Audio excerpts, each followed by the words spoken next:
دعاؤں سے دوسروں کے بھی ہونے لگ جاتے ہیں۔ اب ایسی سچویشن میں اگر سادہ لفظوں میں یہ کہہ دوں کہ جناب اللہ کا ولی بننا ہے تو پھر اس عمل کو کم از کم 1 سال ریگولر کر لیں۔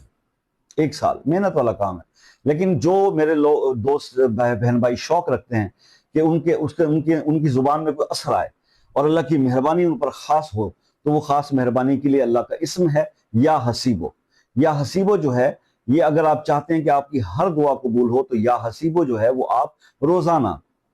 اس کو ہر روز کسی بھی نماز کے بعد کوئی ایک ٹائم فکس کر لیں، فجر کے بعد کر لیں، عشاء کے بعد کر لیں، کسی بھی نماز کے بعد آپ ٹائم فکس کر لیں اور اسی نماز کے بعد ہی پڑھا کیجئے گا 313 بار۔ اول آخر 3 بار درود شریف پڑھ لیجئے گا، درود ابراہیمی، اور 313 بار یا حسیبو پڑھنا شروع کر دیں اور 1 سال کم از کم اس کو اسی طرح سے پڑھتے رہیں، اور سال بعد آپ یہ دیکھیں گے، بلکہ بیچ میں یہ تو اخلاص پہ منحصر ہے کہ آپ کتنے خلوص سے یہ کام اور کتنے یقین سے کرتے ہیں، اس سے پہلے بھی آپ کی دعائیں قبول ہونا شروع ہو جاتی ہیں۔ اللہ تعالیٰ بہت مہربان ہے۔